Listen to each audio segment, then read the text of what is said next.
So how do cataract surgery and PRESBYOND interact? And to talk about this, we're going to actually go through a number of examples, and these are 4 scenarios, right? So you've got a cataract and then blended vision on top. So a pseudo-fake having PRESBYOND on top. You have a cataract that we call cataract surgery, premium cataract surgery, no really, which is actually to target hyperopia and then do blended vision in the presence of cataract as a planned 2-stage procedure. Then there is always stick to the protocols because then you won't get into trouble. And then there is what happens if someone gets a cataract after having had blended vision, and how do you choose the IOL? Okay? So I've been asked about all those things. After this talk, I'm going to talk about the lifetime, how do you keep someone out of glasses for the whole of their life, minimizing the chances of needing to do PRK. But of course, PRK is okay if you have to do it, but minimizing that. And I'm going to talk about how you can plan flaps over and over and over in advance like that. Okay. So case number 1 is a patient who came to us, but on presentation, 52-year-old telecoms engineer, apart from a heart attack, was very, essentially healthy and still working. And he wanted better distance in near vision. He came to us, but we found that he had 20/30 cataracts in both eyes with low myopia. So we suggested that he have cataract surgery, and he had a particular kind of insurance which is not covered in our clinic. And so he had normal topography, a little bit of inferior steepening, but the epithelial profile was normal. And he had actual axial, like visual axial cataract, cortical changes. So his OSI wasn't terribly elevated, but I think we all agree that, if you have a lens that looks like this, then, you need to clean the window. The window is dirty. So the question is, keep wearing glasses and come back in a few years when the lens is worse. That's what would happen in the National Health Service. PRESBYOND, multifocal corneal surgery, lens surgery with a monofocal or monovision, lens surgery with a trifocal, or a presbyopic corneal inlay. And the answer is lens surgery with a monofocal. And this was many years ago, okay? So we sent him to Will Aliff, who's a 7-star general cataract surgeon, and he came back to us 4 years later saying, my vision is super clear, but I want more independence from spectacles. And I guess the target for the non-dominant eye probably was not hit, or maybe his IOL shifted back over the years, possibly. Maybe those annuals were slightly loose, who knows? And he didn't have sufficient myopia in his left eye. So his best spectacle corrected vision was 2012 again, and his OSI, compared to when we first saw him, was superb. And look how beautiful. It was topography hadn't changed. Look how beautiful. That's what you want to see after cataract surgery. You want to see someone who takes the time to polish the capsule and to polish everything and just take those extra 5 minutes. Because if you don't do that, then I'll show you another case. It's so nice to open a pupil and see that. It's so nice. Thank you for doing that, Will. And of course, he had monofocal IOLs. So monofocal IOLs, we like monofocal IOLs, and that's great. So we're good to go. So his targets were plano -150, and here we are. Here he is, 1 day post-op. Looks very, very nice. And his vision was 2012 N4 and N4 at intermediate binocularly. 1/4 diopter off target in each eye. Very happy patient.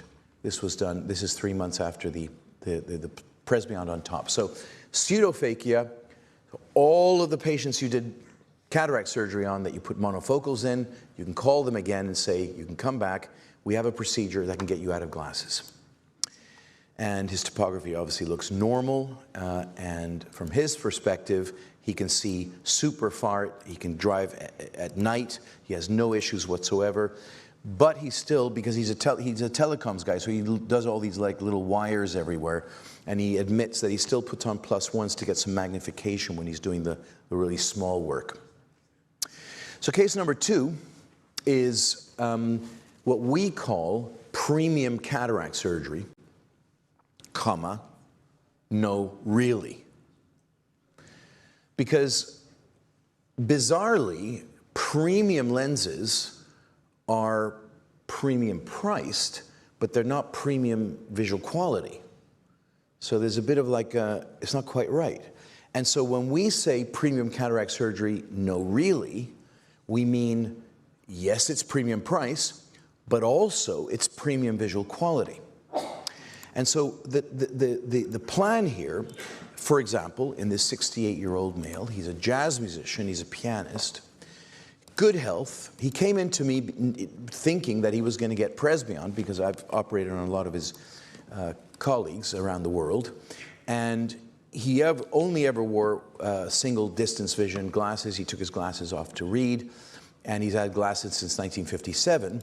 And he's actually well known for his glasses. So, you know, you see him on the record covers always wearing glasses. It's part of his look, you know. Anyway, he thought his vision had changed a little bit over the last year, and he was having trouble reading music while at the piano. So I examined him and found him to be quite a high myope, but he was wearing -5 glasses. And his best spectacle corrected vision was 20/50. And I said, yeah, here's the thing. You have cataracts. He's like, what? I said, no, you have cataracts. So let me draw you a diagram. The lens inside your eye, it's dirty.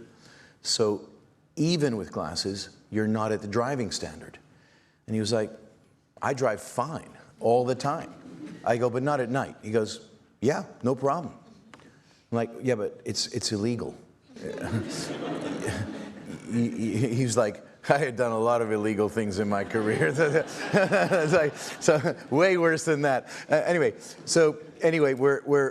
his topography looked fine, and at the slit lamp, there you go. He had gorgeous, almost like you want to just bite into these beautiful nuclear sclerosis lenses because they're so delicious looking. Like they're probably almond flavor or something. You can just see it, right? Anyway, what are we going to do for him? So we're going to do lens surgery with a monofocal IOL, but we're not going to do monovision because that would render him monovision. So what we're going to do is we're going to he lives in Florida, and I said, well, if you live in Florida, I mean, that's like cataract country. So, you know, who's your ophthalmologist? So I looked him up and was like, okay, this guy does like 5,000 cataracts a year. Okay, fine. Go to this guy. Go to your guy. But let me talk to him. And I'll give him specific instructions on how I want him to calculate the lenses to be implanted. And you'll come back to me afterwards, and I'll polish everything off and hopefully get you as independent from spectacles as possible. So I sent him to the surgeon, and I explained all of this to him. I said, look, you know, the lens is dirty. I'm going to have to leave you long-sighted. You're going to need glasses during that time. You're going to come back to me. I'm going to target the refraction hyperopic. The astigmatism can be left in. You don't have to have a toric lens.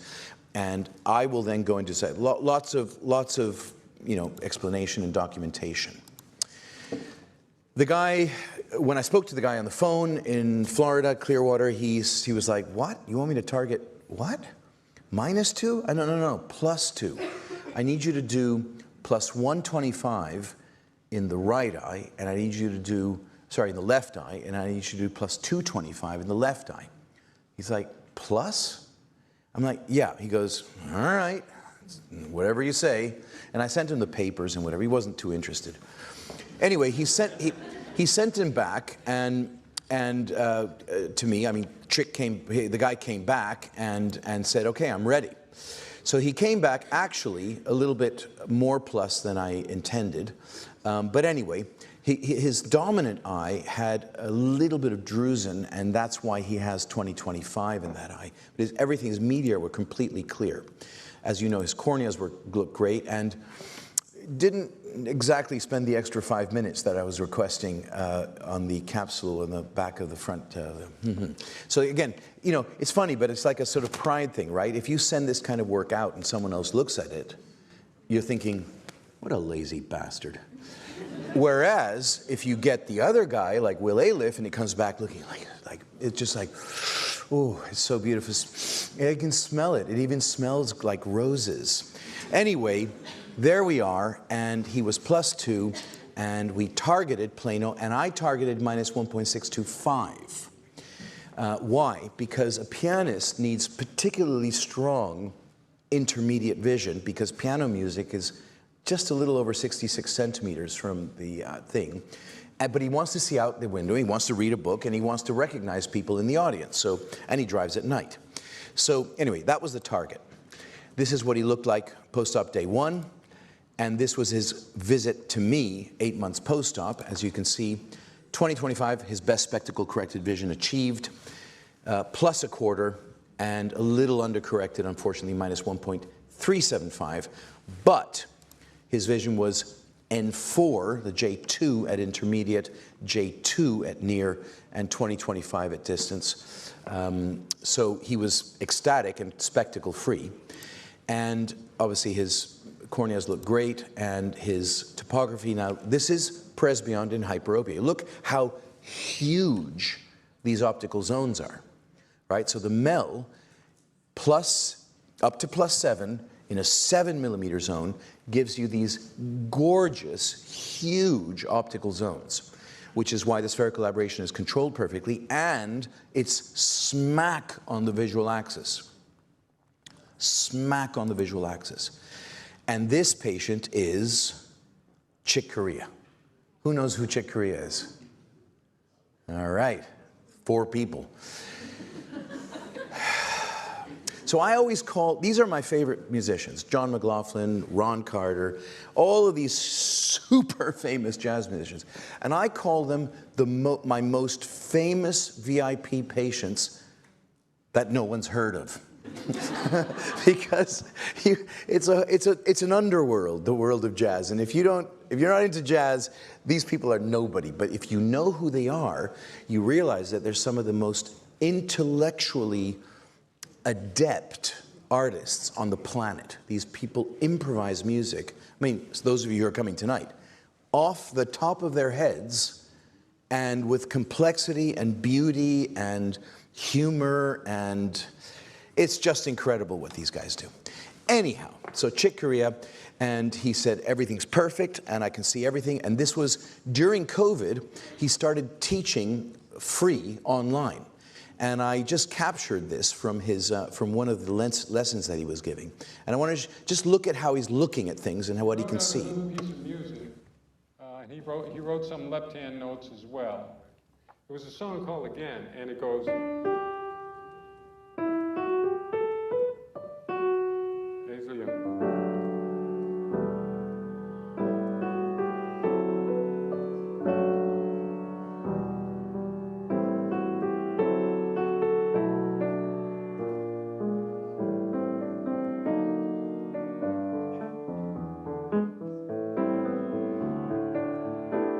When he showed me, what he did is he pointed to the note on the piano, and then at the same time he pointed to what the.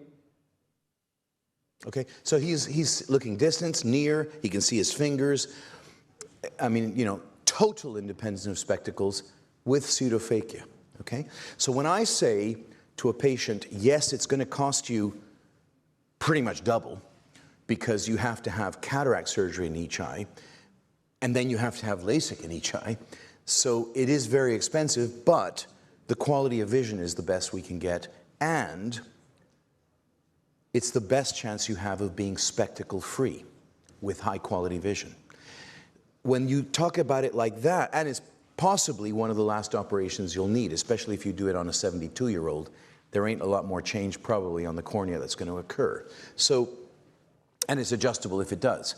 So, somehow, the value of the procedure is in sync with the quality of vision and the result. which is kind of a discrepancy when you're talking about splitting light, lowering contrast, and taking the risk of never having that contrast back. So I made that point 1,000 times today, but I just want to show you that in our clinic, we consider this to be the best possible way to treat cataract. And there's nothing closer. Unless we had accommodative IOLs and whatever, but we still don't. And it will make me extremely unpopular with IOL companies because it involves the use of monofocals, and they classify monofocals as non-premium lenses, so they don't charge much for them, so they don't like it, right? And I say a premium cataract surgery is not defined by whether the lens is monofocal, toric, trifocal, bifocal, segmental, refractive. That's not what determines whether it's a premium lens or not. What kind of vision you're going to give someone is what counts as a premium lens. So if you select the lens based on the spherical aberration and the previous corneal surgery and all of that, that's premium cataract surgery. Now, admittedly, the premium part of it is being delivered by the brilliance and incredible knowledge base of the surgeon making these decisions, and not by the oversold, hyped up, price jacked up IOL that costs the same to make, but is being charged at 10 times the rate of a monofocal, as if it's better. So the social engineering around this, unfortunately, is still very, very painful. Can we move to the next slide? I can go to the next here. Okay, so case number 3. Now, this is a patient with lens changes, but we're, oh wait, Tim, I think we got this wrong. I think it's the wrong divider. Oh, hang on. They're not letting me move this. I'm making a change. Yeah, that's what happened. Sorry, any questions so far? Yes. Microphone. I'm sure you're going to say something about this later, but with a cataract patient, how are you going to reliably do all of that pre-op testing as related to, you know, tolerance, I mean, acceptance tests and so on, and tolerance Yeah. and isometropia? Yeah, well, you can't. If someone has a dense cataract, you can't do it. Yeah. But what did I show you on myopia, hyperopia, and emetropia with respect to the percentage of people who tolerate the plus 150 test? I showed you that the only people who don't tolerate more, as much, are the 40-year-olds who are myopes. The emetropes and hyperopes, by and large, tolerate. So they'd be very unlucky to not tolerate full blend. And guess what? If they don't, they get less blend, but they still retain their quality of vision. So there's no free lunch if you happen to have been made wrong, but it's the best you can do. And if you want to put in a piggyback Rayner diffractive IOL because, you know, the patient is insisting and they don't mind rings around lights at night, you have that option as well. But the chances are that they're going to be tolerant. And so sorry. In fact, funny you asked that, because as you were asking that, I was thinking, shit, I never considered that. Of course, I didn't consider that because why would I? 97% of people are tolerant. 97%. No IOL that is diffractive has a 97% success rate. Right? We just saw it, 20/20 rates of 50% or 60%. So what you're that hair you're splitting is about 1 kilometer away from what's being promised by a premium lens. Do you see what I'm saying? So part 2 of the question then is that, like, you're targeting plus because of that increase spherical aberration that you'll achieve from your... Because in this case, what I'm doing is I'm saying, actually, if I have a choice of whether I'm going to induce positive spherical aberration or negative spherical aberration, well, I'm going to pick negative spherical aberration if I have a choice. Yeah? Because that gives me the potential of another advantage. If I have a choice, you know? And the MEL is so brilliant at treating hyperopia that I love doing a +2 or a +250 correction on the MEL. Love it. And I love it more than a -2. You know, it's such a satisfying centration optical zone. Guys, my slides are completely frozen up you in the thing.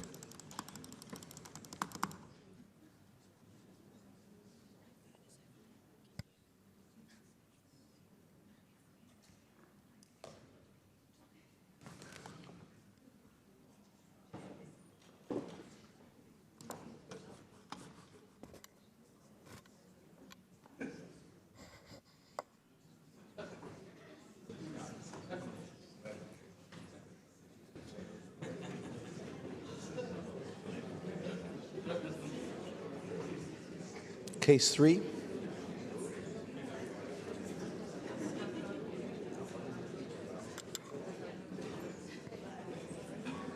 Yeah, just enable content, because whatever it is, it's...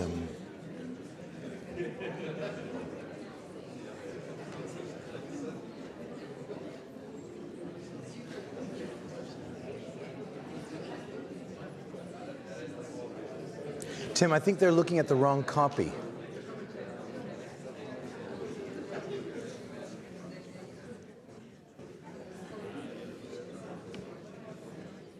DZR version DZR. That's correct.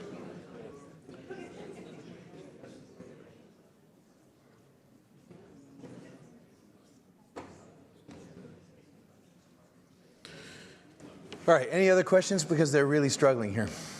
Any other questions? Oh, somebody asked me about enhancement profiles, and the next talk is about enhancements. But another number of people have said, what profile to use for enhancements after PRESBYOND? The answer is you use the PRESBYOND software again. If you just use it as such, that's fine. And remember, enhancements are tiny refractive error corrections. It's a 0.75 or a plus 0.75 or a 1 diopter sill. That's not going to shift the refractive, sorry, it's not going to shift the spherical aberration at all. So use the PRESBYOND software without entering anything extra, and that's what you use, because that's the nomogram. You have to have your nomogram, because if you're myopic with a myopic enhancement, the nomogram is like, you're -8 and you got to correct a -1. It's different from if you were a +5 and you want to correct a -1 to plano. That -1 is not the same data entry. Depends on which side you're coming from. And it's the same the other way around. A hyperope minus a +5 that ends up +1, that's a different data entry than a -5 that ends up +1. So it's 4 nomograms for enhancement. Did you know that? So yeah, you got to get your head around that stuff. Okay, right, we're back here. Whew.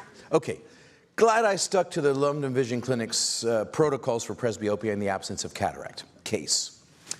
65-year-old female, retired, plays golf, healthy, wants better distance in reading, and she is found to have a little bit of amblyopia in the left eye related to her hyperopic anisometropia, but she's quite a, let's say, moderate hyperope by our standards, and some people would call this high, but we call it moderate.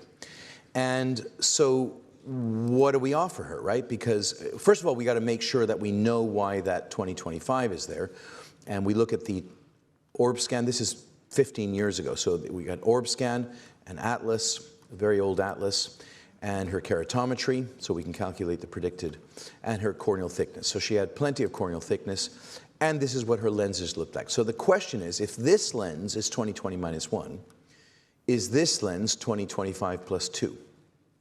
And the answer is no. We didn't have the OSI at the time because it wasn't invented.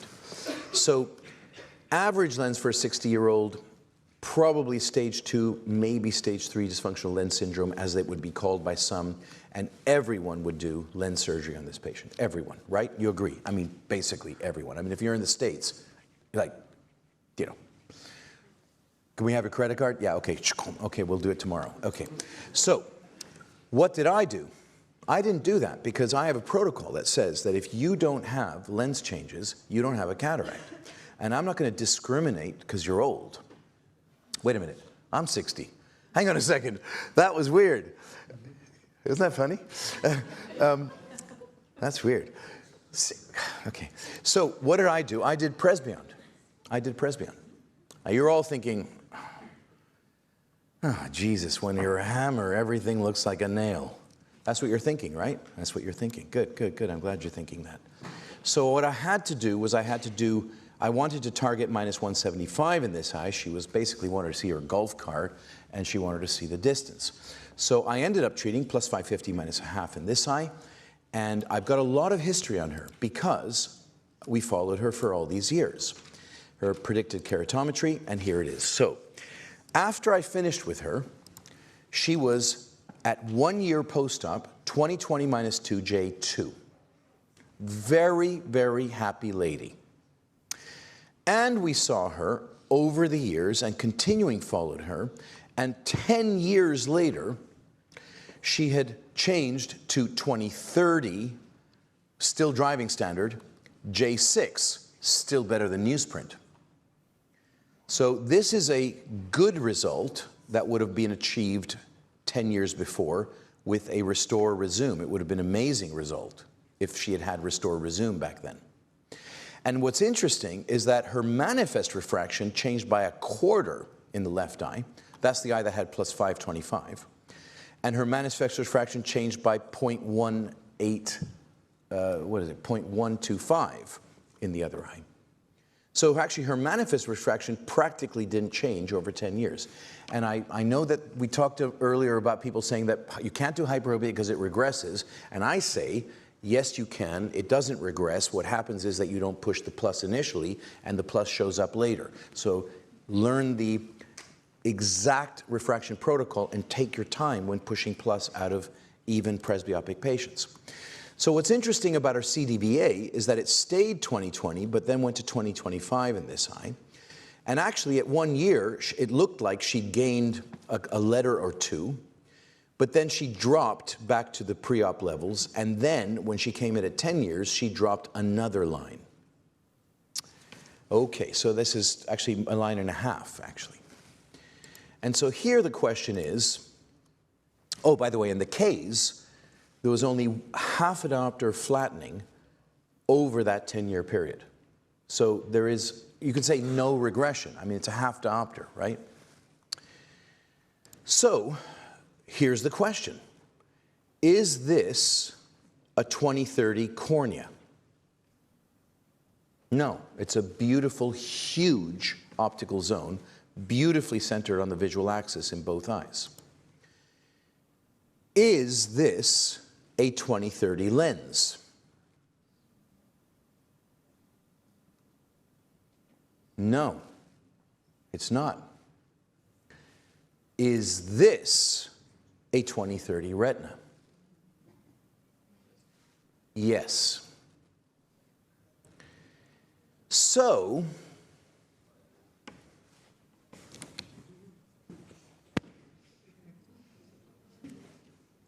you were laughing a minute ago, weren't you?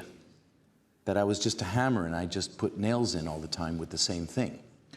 But no, you see, we talked about this. 1/6 of Western inhabitants develop macular degeneration. 1/6. Doesn't matter how good their macula looks to start with in their 50s. So this idea that an OCT clears you from liability, let's say, is in question. Because putting in a light splitting, degrading, contrast degrading lens into someone and giving them a 1 in 6 chance of accelerating their visual loss by having a light splitting lens into a macula that is degrading is not in the patient's best interest. And as I said, this is published information. So it's not like you can hide from this. Yeah, this is actually in the literature. So this is stuff that was in the literature in 2001 and 2003. And here's a paper where they followed patients for 5 years and they compared matched controls, Beaver Dam study. They compared patients who'd had no lens surgery and patients who'd had lens surgery. And it turns out that lens surgery increases the chances of macular changes. So, Another reason why you don't want to just rely on one OCT at the age of 54 before you say, oh, that's fine, we just put a multifocal in. So this whole story of taking out clear lenses is getting darker and darker and darker, isn't it? Because the published evidence would be very damning for you if you were sued 10 years later or so. Case 4. So this is the one that everyone's waiting for. That's why I put it last. So what happens is this 68-year-old who is fit, and we had done PRESBYOND on her when she was 60 for a +2, noticed a deterioration in her reading over the last 8 months, and came in, and lo and behold, her distance eye was still 20/20, still plano, 20/16 -2, but her right eye had myopicized from -175, and her CDVA was now 20/50. Well, that's right, and it was pretty obvious at the slit lamp. You don't need an OSI for that, but you can see it. Her aberrations were measured on her cornea, and as you can see, we did cataract surgery, we selected a lens, and we targeted -175, and she was 20/16 N4 again. Okay, so happy camper again with a monofocal IOL. Now, how do we calculate these lenses? I'm not going to talk about her exactly only. I'm going to talk about all cases. So it's actually pretty simple. It's simple arithmetic. So first of all, there's obviously there's so much anxiety around what formula you should use in after refractive surgery, and there's AI and there's all this stuff. What we have learned is that the Barrett True K after PRESBYOND is awesome. It's scary how accurate it is. And so we don't even check the other formulas anymore. We've become so confident and accustomed to getting really close to perfect results or perfect that we find that PRESBYOND and Barrett True K fit perfectly together.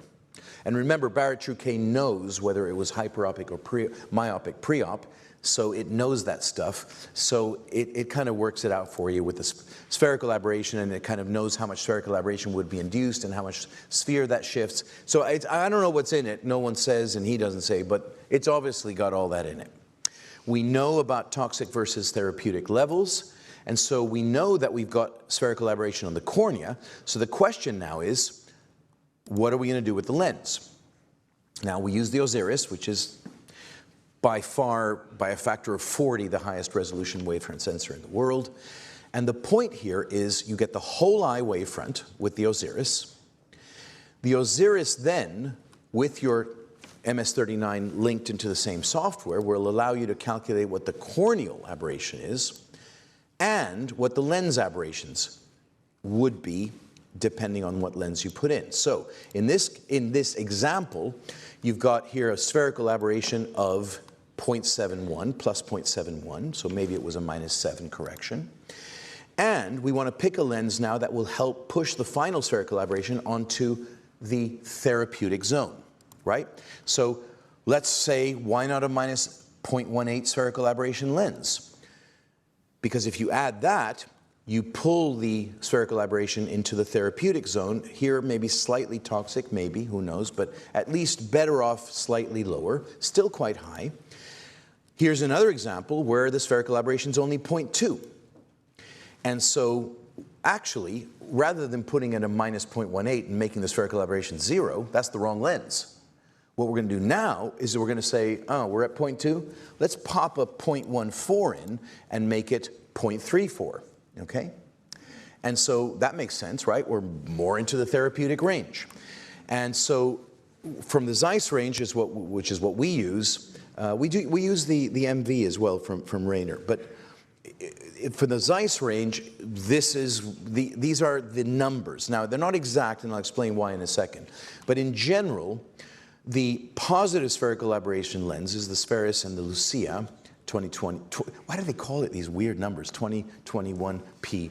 And then this is asphena. Look, they got asphena here, but this is 409, that's 509. Oh, really? Oh, that explains it all then, that 4 and that 5. No, this has no induction of spherical aberration, and this pushes it minus, because that's a 5 and that's a 4, obviously, right? Obviously. And anyway, these, memorize the names, before you go to sleep. Just read it before you go to bed. Hopefully it goes in. Or look it up, which is what I have to do every single time. But this gives you the ability to push the spherical aberration in one direction or the other direction. Now remember that it is not exactly correct. And I got this table which shows that if you have a 22 diopter lens, if you use a spheric correcting optic, one of them does this as you go away from the center. So it decreases the sphere, but then it goes back. Another one decreases the sphere continuously. There is the aspheric neutral IOL, which we saw in the middle of the table. And then there are the spherical ones, which are on the right-hand side, that just increase spherical aberration. So, and by the way, the higher the dioptric power, the more spherical they are, therefore the more spherical aberration they have. So these numbers that I put on there are just the middle lens values. But if it's a 28 diopter lens for a plus 10i, then it'll be more spherical aberration, and vice versa, okay? So in summary, obviously, I think I've beaten this horse to death and then chopped it up and left the head in the bed bleeding under the blankets. But essentially, multifocals are associated with decreased quality of vision. And PRESBYOND in cataract surgery with monofocal IOLs gives the patient the best chance of the best quality of vision with the most independence from glasses and the most adjustability over time if things change. So we use premium cataract surgery, no really, and that's what we do. Now, if a patient can't afford it, that's different. Then we will use an MV and say, we'll do a monovision thing and try and get your spherical aberration to work as best as we can. But the difference is you may not have all the range that we could get the other way. So these are the 4 scenarios. That's all. There's one other scenario that I took out because it was similar. It was one of those where the patient's in their mid-60s, has a little bit of cataract, but the OSI is still really low. So you do PRESBYOND, and then many, many years later, this OSI is still really low, and the patient's still happy. Okay, I gave you the case there. So, if you stick to the protocols, then you can't get caught out. You can only predict, you can't predict the future, but you can tell patients, here's what you could expect, and then if it happens, then everyone's happy because we said we could expect it to happen. So those are basically the lens PRESBYOND interactions.